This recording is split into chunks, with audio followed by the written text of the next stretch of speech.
So today I want to continue my second to the last installment on Kingdom Built, Built to Last. How many of you want a life that's going to last?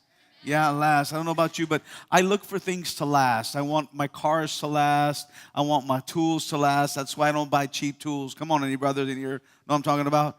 Nothing worse than buying a tool, have it break down 3 days later. Come on, somebody. I need something to last. And if you, so we want to build a life to last. We want our life to last, not just in this life, but in the life to come.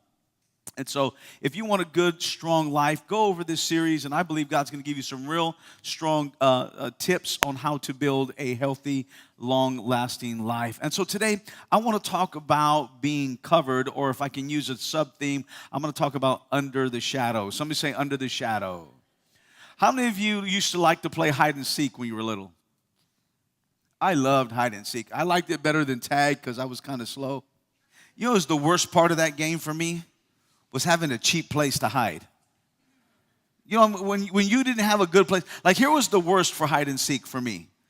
Playing at somebody else's house and you know they had all the good spots and you didn't know where to hide. You ever been that way?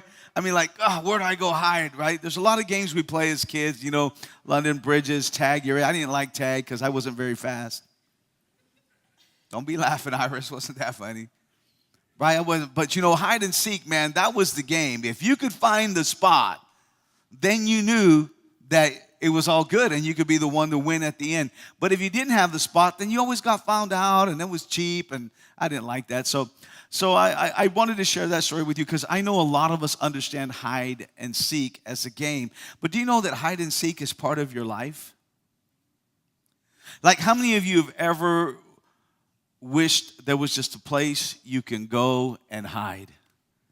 Have you ever had life just kind of really come at you and you're like, okay, man, I'm not going to run, I'm not going to escape, but I could sure use a place to hide right now? Anybody ever feel that way? I'm the only one in this great Baptist house that ever felt like I needed a place to hide.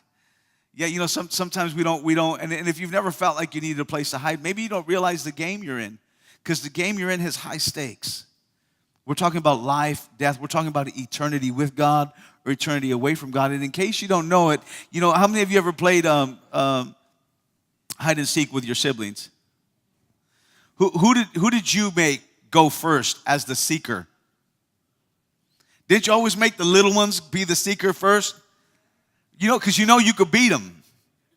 Or they give up real quick and you win. That's why you always make them the seeker. But you know, the truth is the Bible says the enemy is coming to seek, kill, and destroy.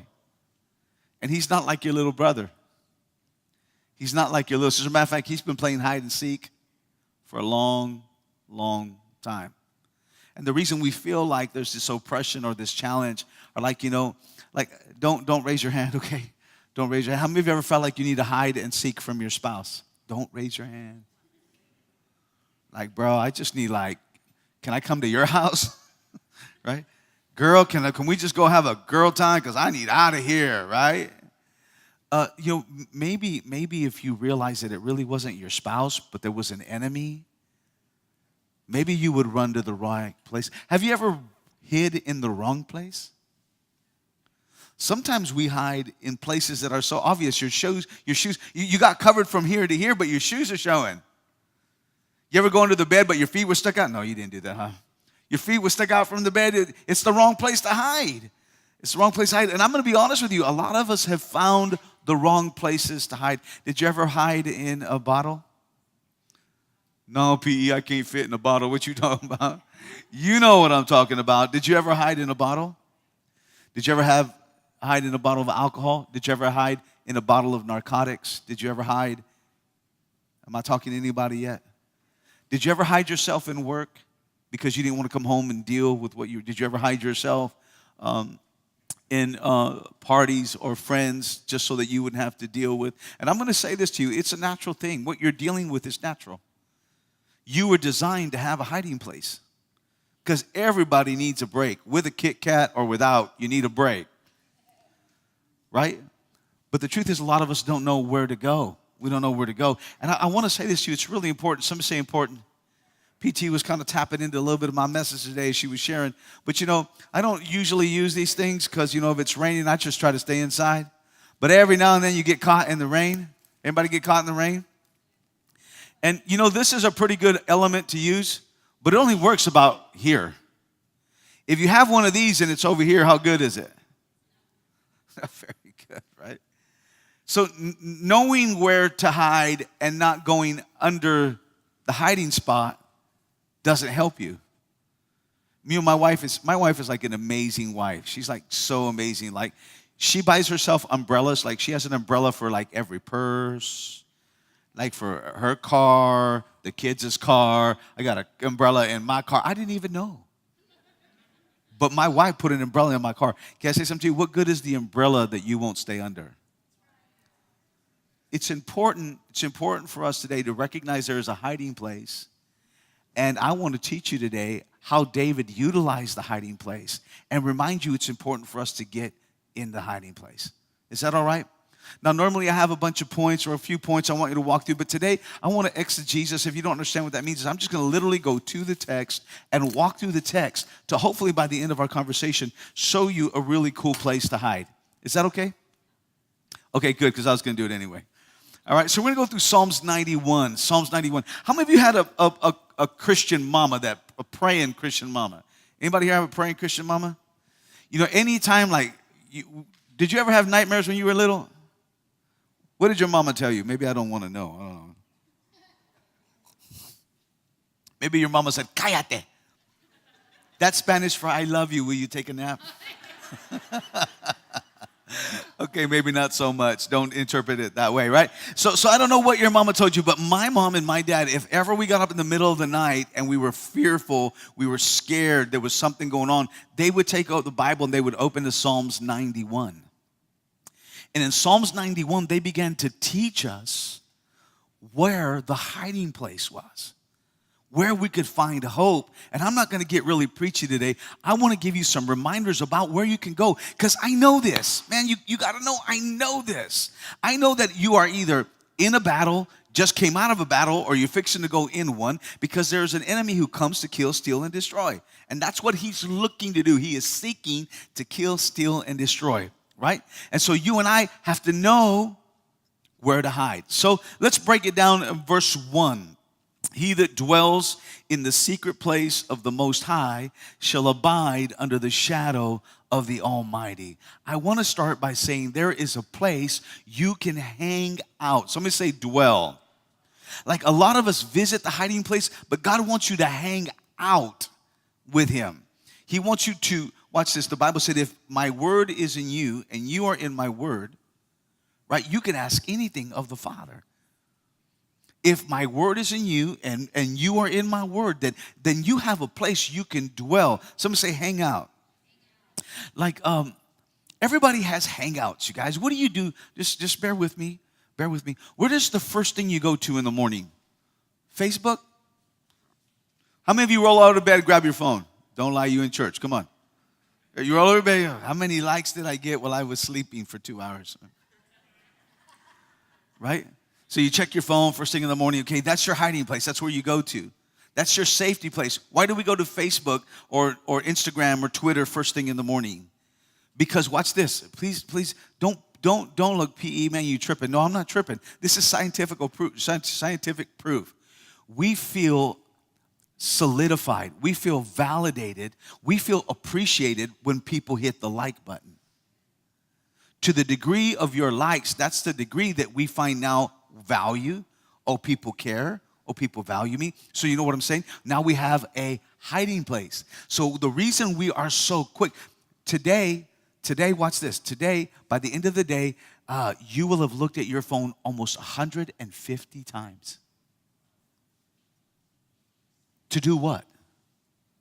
To find some sort of hiding place to dwell in. This is where I hang out. And God goes, dude, I want you to hang out with me. I want you to dwell with me. Look at your neighbor and say, dwell with God. And I'm going to talk to you about the shadow of Almighty next week as I continue part 2 of this series. But I want to give you this hiding place, okay? What is in this hiding place? Here's what David said. I will say of the Lord, he is my refuge and my fortress. My God, in him will I trust. Now, I want to break down these two words here, refuge and trust. Somebody say refuge and trust. Okay, how many of you have ever been wounded?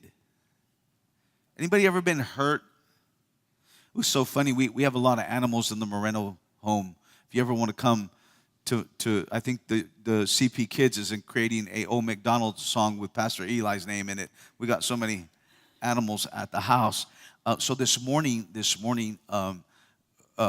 Jericho came in and he told me, he said, "Dad, the dog is limping." I'm like, "Why is the dog limping?"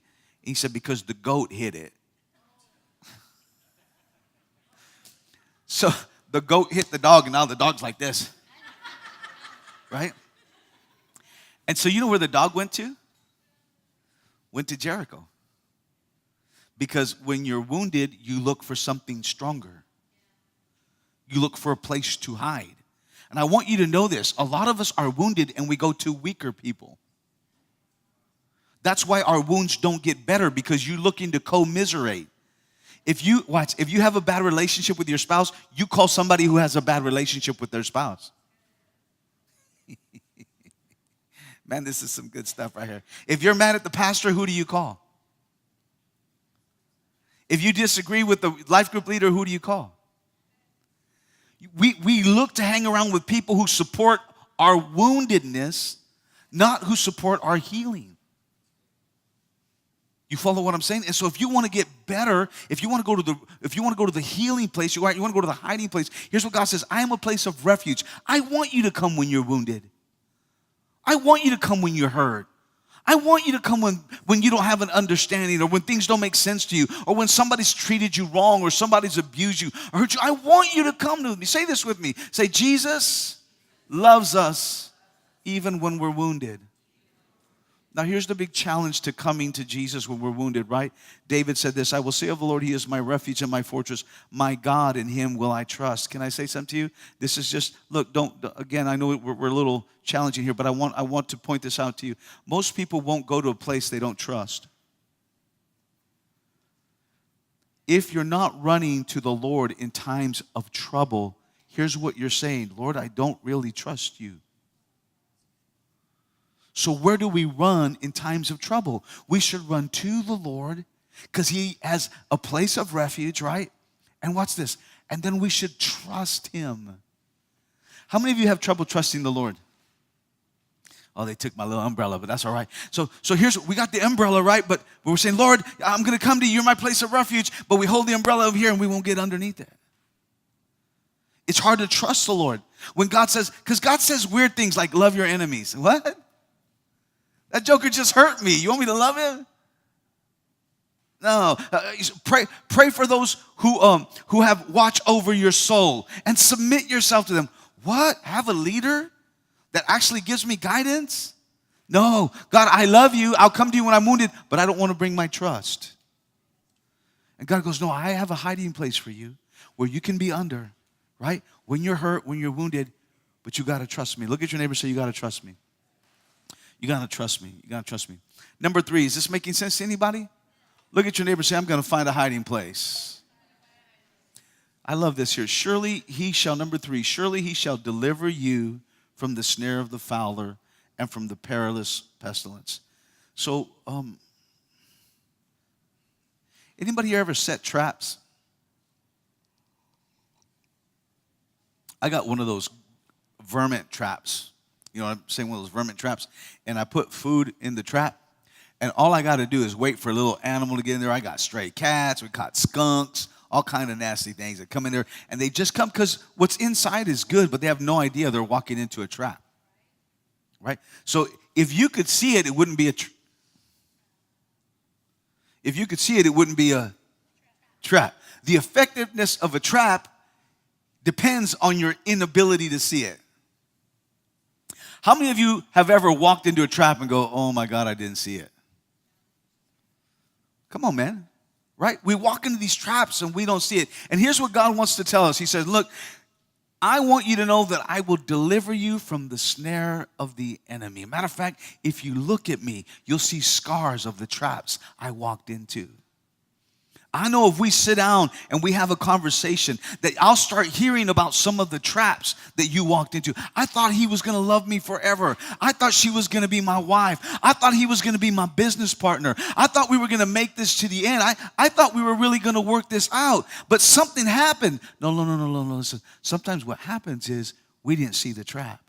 But here's the good news about the hiding place. No matter how big the trap is, no matter how well set the trap was, God says, I have the key to every stronghold the enemy has in your life. And when you come into the hiding place, I will unlock the trap the enemy set for you. Isn't that good news? That's good news. Look at your neighbor and say, that's good news. That's good news, because how many of you have messed up your own life? And God said, yeah, all three of us, right? This is a lion church we praying for today. Come on, somebody. The second part, he said, I'll deliver you from the snare of the fowler and from the pestilence and the perilous pestilence. And when I looked up pestilence, initially I thought like smell, odor, like pestilence. But that's not the translation of the Hebrew word in Psalms. The Hebrew word pestilence actually translates a fatal epidemic or disease, something like bubonic plague. Thought about that for a minute. How many know there's a lot of plagues going around today?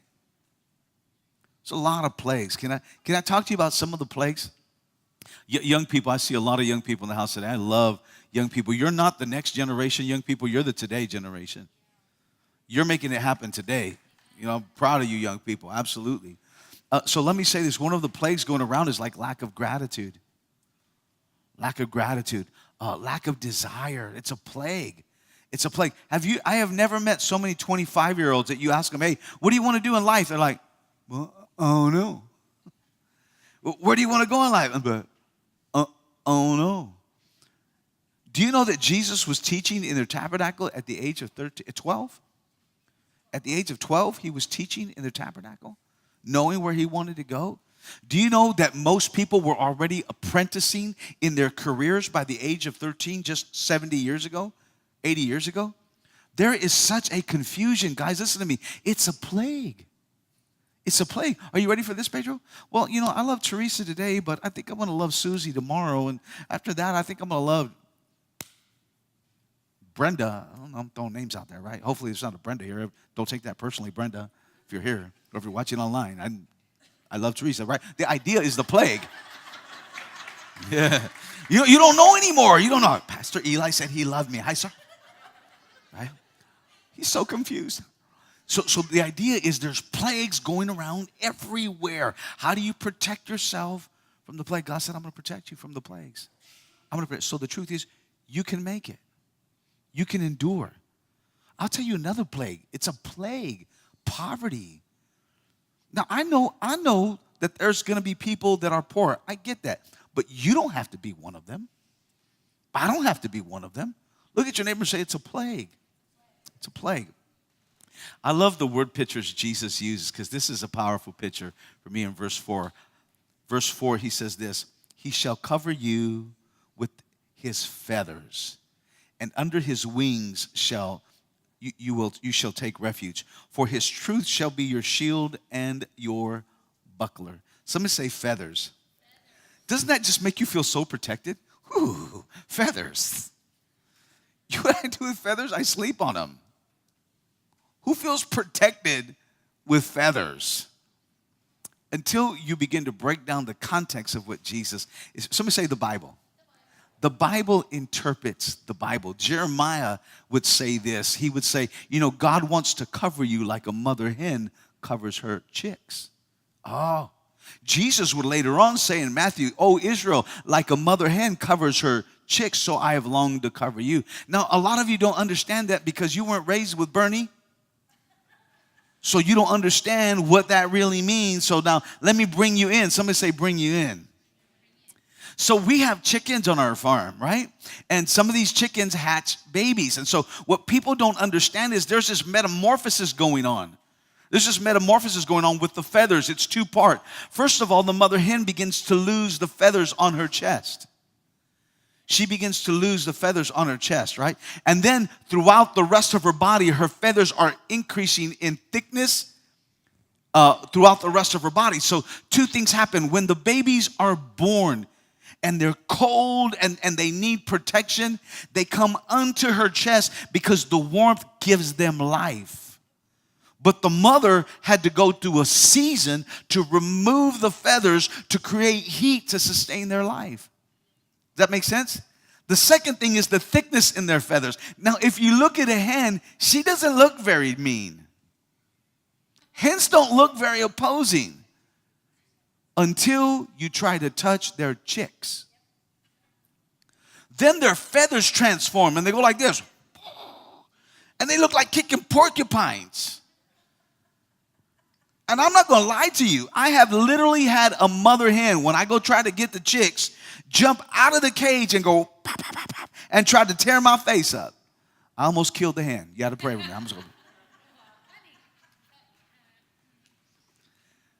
Something amazing happens to a hen when you begin to. Now, Eli, what are you talking about? Well, let me give you this for instance. There was a moment in the life of Christ where his chest was exposed.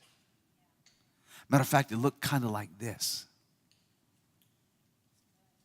He was on a cross, and all of his warmth and exterior had been pulled away. You know, the torture that he had gone through, right? So here he is through the birthing process of a new generation. And something amazing happens at this moment when Jesus is stretched on a cross that many people see, but many people look but never see. There are two of his chicks right next to him. One goes, if you're really the one who you say that you are, why don't you get up off of this cross, get us out of here with you, and let's see if you're really God. Next to the covering, he refused to get under.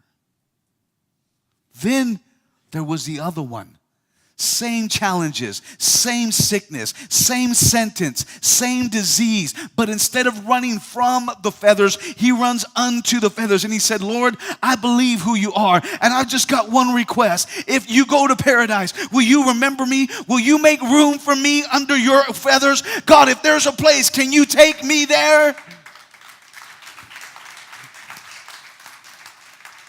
That day, somebody went under the refuge of God, and forever and ever, for eon beyond eons, his life was changed. And there was another one who had the same opportunity to go under the covering, but instead he ran. What are you doing when the covering is available to you? Are you running to the covering, or are you running away? Are you running to the hiding place, or are you running away? It is amazing to me. I don't know if you could have more of a church service than Jesus being crucified. How many know that that's like church right there? That's like the gospel in motion. And still with the most amazing message of love being preached, Tony, the most amazing message of love, somebody chose to run from the covering, from the hiding place, instead of to the hiding place. I would say run to. Run to, run to. He continues to talk about this hiding place and how to get there. I love this. He says, you shall not be afraid of the terror by night, nor the arrow that flies by day. Everybody say night or day. You know, there's a difference between a night terror and a day terror. Night terror and day terror. Somebody say night. You know, I'm going to make a confession here, but I probably shouldn't. My wife will probably tell me between services, withhold that confession. But here it comes. Are you ready? You know, I'm just not as aware at nighttime as I used to be. I'm just not that aware. You know, she's like, hey, did you hear that noise at night? I'm like, no. She goes, you didn't feel that at night? I said, no. Because at night, I'm just not that aware. I'm just not that aware. Now, at daytime, I'm aware. And I'll be like, hey, did you see this? Hey, did you see that? Hey, did you notice this? Anybody share my pain? Am I the only one that at nighttime, it's just like, you know what I mean? If I'm going to sleep, man, it sucks to be you. I'm out. You know what I'm saying? I'm out. Right? I'm trying to make funny of an issue here. There are attacks on your life you don't even know about. There are attacks at your life you're not aware about. That's the terror that comes by night. Are you ready? Those are sins in your life that you're like, man, I didn't really even know that was that real. That's a terror by night. The terror by day are the things you know. You know you shouldn't be doing that. You know you shouldn't be dealing with that situation, right? You know that. Someone say you know. You know. Say it again, you know. You know that the terror by night, you know the terror by day. You know that in the nighttime the temptations are different from the daytime. Those temptations are different. And so the point I'm trying to make today is that Jesus says you're not going to be afraid of the terror by night. And you're not going to be afraid of that which comes by the day. Some say the day or the arrow that flies by day. The terror at night or the arrow by the day. Don't be afraid of the things that you don't even know are chasing you. Some of you are paranoid. Oh my God, I'm going to get a disease. Oh my God, I'm going to get that. Oh my God, I'm going to get this. Oh my God, I'm going to get that. Stop tripping. You have a hiding place. Why aren't you getting married? Because I'm just going to get divorced like everybody else. What are you afraid of? Why don't you start that business? Well, everybody fails at this business. I'm just going to fail too. No. Why don't you take that step? Well, because, you don't understand what I see. You don't understand what I know. Jesus said, hey, there's a hiding place that I have for you. You don't have to be afraid of the arrows, the terror that comes at day. You don't have to be at night, you don't have to be afraid of the arrows that fly by day. I don't got to be afraid of that stuff. You don't got to be afraid of what's coming at night, the things that are unforeseen. How many of you have life insurance? You know why you have life insurance? In case you die prematurely. Unforeseen, right? How many of you got auto insurance? Did you buy auto insurance because you're a crazy driver?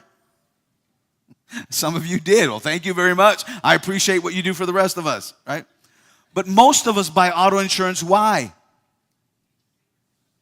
Because we want to be covered in case something that is unforeseen happens to you, right? Man, I'm not talking to anybody today. What do you have in the shadow of the Almighty? You got a protection that's over your life for the things that you can't see. You didn't know that was coming, but God saw it coming, so He provided protection for you. You didn't know what they were planning against you, but God goes, I knew they were doing it, so I provided protection for you. Some of you are only alive today because you've been under the shadow of the Almighty, and the devil sent things that should... Oh, come on, look back at that thing that should have took you out. Look at that thing that should have made you this or made you that. How did you survive that? It's not because you're that good, sweetheart. It's not because you're that good looking. Let's be honest, it's been the shadow of the Almighty that kept you together. Right? So if He does that thing with what you can't see, what will He do with the arrows that you can see? When you know the enemy has set his arm against you, when you know that in the office all of a sudden everybody wants to get you fired, when you know that in your competition everybody's talking bad about you, when you see the arrows set up during the day, God said, don't you fear. Because even when you can see the barrage, even when the enemy declares what he's going to do, even when like Goliath stood by David and he said, what do you think you can do to me? That was a pretty big arrow. He looked at him and he said, I'm going to come against you in the name of the Lord, the host of Israel. And this day, I'm going to feed your carcass to the fowls of the air. Who talks like that? Somebody who's under the shadow of the Almighty. You tracking with me? Someone say under the shadow. Say it again, under the shadow. Number 6, I'm almost done with my introduction. Stay with me. Number six. I'm only going to do one more verse after number 6. Nor the pestilence that walks by darkness, nor the destruction that lays waste at noonday. Somebody say destruction. I want to share this with you. Have you ever done something good for God and felt like it went really bad? Come on, stay with me. Have you ever tried to do something good for God and felt like it went really bad? Let me give you, for instance, J-Buck. There was a group of people who God took out of Egypt, out of slavery, and He has a promised land ready for them. But God never sends you someplace He doesn't give you a preview for. Make sense? God never gives you a place that he doesn't give you a preview for. So he sends 12. God tells Moses, hey, send 12 spies over there to go and take the land. But you know what happened? They heard about these Israelites and what they did to Egypt. So they were ready for them. They didn't know that they were ready for them, but they were ready for them. Are you tracking with me? And so they go in just to spy. They didn't have no weapons. They weren't ready for battle. They were just doing what the Lord said to them. They were going in for a walk through the mall, wanted to check out what was available to see if the Nikes were on sale. Come on, they just wanted to go spy out the land. They weren't out there doing anything crazy. But they recognized them. They're different. Look at these guys. These guys look like these jokers who made a mess out of Egypt.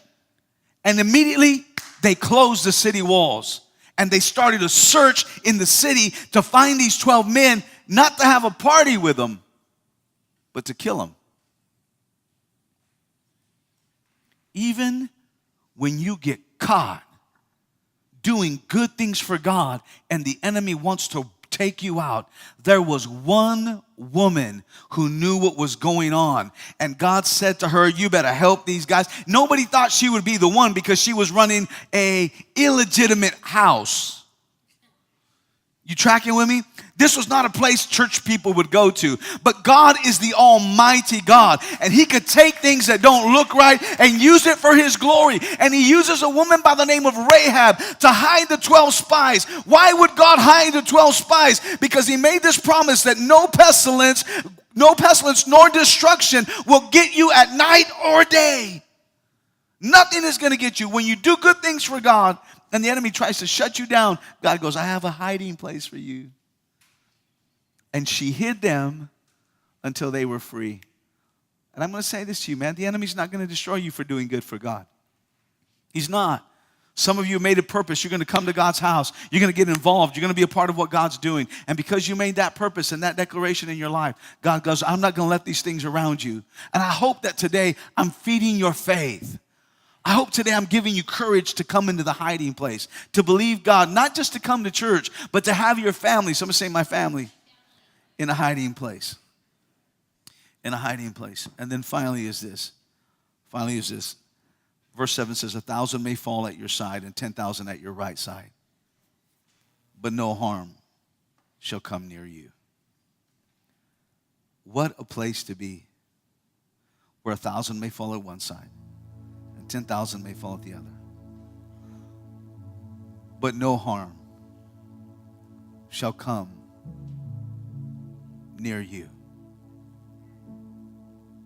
1,000 will fall on one side. 10,000 will fall on another side.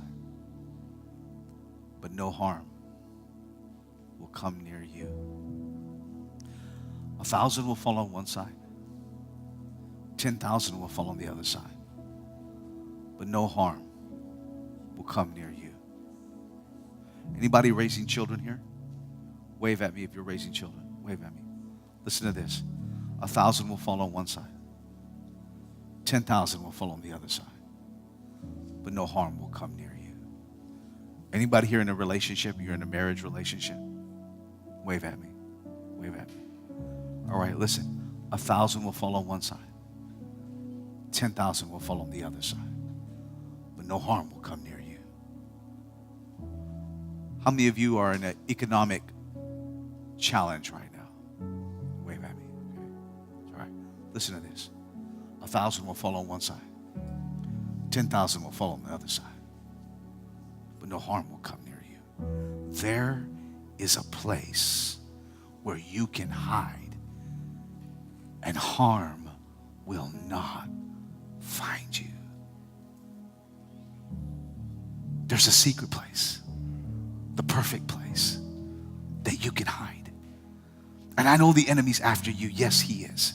And I know that the world is running fast. Yes, it is. And I know that your neighbors just got divorced. I get that. And I know that they just lost their kid. And I know that you have a cousin that's hooked on heroin. And you have a friend who's lost their business and now they're facing bankruptcy. I get that around us is chaos. And all I came to tell you today is that there is a place that no matter how wounded you are or no matter how much struggle you're going through, the world can't cover you. Your friends can't cover you. Your spouse can't cover you. But there is a shadow that the Almighty is casting, and that shadow will reach to the depths of your life. It will reach to the heights of your life.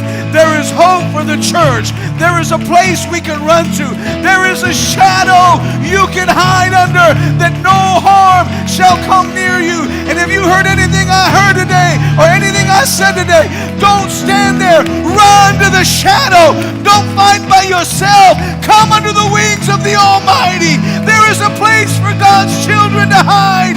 We have a covering called the hiding place. And He's going to cover you, and He's going to hide you. Hey, don't go alone. When your child comes to you and they're like, Daddy, I'm having nightmares, I don't know what to do, you pull them together and say, He who dwells in the secret place of the Most High shall abide under the shadow of the Almighty. I will say this of the Lord, He's our refuge and our fortress, our God, in Him will I trust. Surely He will deliver you out of the snare of the fowler and the pestilence. He'll cover you with His feathers, son. He'll cover you with His feathers, daughter. Under His wings will take refuge. Then you look at them and say, 1,000 will fall on one side, 10,000 will fall on the other side, and you put your arms around them and say, but no harm, my son, no harm, my daughter, shall come near you. I wanted to remind you today, you got a hiding place. You got a covering you can run to. Would you do me a favor? Stand to your feet. And if you're ready to run to that hiding place, give God a 30-second praise, will you? Come on. Come on.